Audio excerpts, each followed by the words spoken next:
Hi friends, ఈ మధ్య కాలంలో బాగా వైరల్ అవుతున్న ఫ్లాక్స్ సీడ్స్ జెల్ అనేది ఇప్పుడు మీ అందరికీ చూపిస్తున్నాను. ఇంట్లోనే ఎలా తయారు చేసుకోవాలో చూసేయండి. ఇప్పుడు ఫ్లాక్స్ సీడ్స్ అనేది ఒక 4 స్పూన్స్, ఒక బౌల్లో 4 స్పూన్స్ అని చెప్పేసి వేయాలి. ఒక 3 కప్స్ వాటర్ వేసుకోవాలి. ఆ 3 కప్స్ వాటర్ వేసిన తర్వాత బాగా దాన్ని స్పూన్ తీసుకొని బాగా వేడి నీళ్ళల్లో బాగా కలపాలి.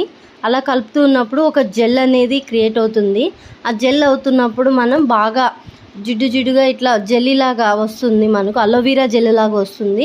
ఆ జెల్ వచ్చేంత వరకు ఉంచి దాన్ని ఒక స్ట్రైనర్ సహాయంతో కానీ ఒక క్లాత్ సహాయంతో కానీ వేడిగా ఉన్నప్పుడే వడగట్టుకోవాలండి. అప్పుడు మళ్ళీ చల్లగా అయితే వడగట్టడానికి అనేది ఉండదు. అప్పుడు ఆ జెల్ మొత్తం అనేది తీసేయాలి. తర్వాత కోకోనట్ ఆయిల్ అనేది ఒక 2-3 స్పూన్స్ వేసుకొని మనం చల్లగా అయిన తర్వాత మనం హెయిర్కి అనేది అప్లై చేసుకోవాలి. రూట్స్కి అనేది బాగా అప్లై చేసుకొని హెయిర్ ఎంతవరకు ఉంటే అంతవరకు మనం బాగా అప్లై చేసుకొని ఒక 20 మినిట్స్ ఉండి హెయిర్ బాత్ అనేది చేస్తే చాలా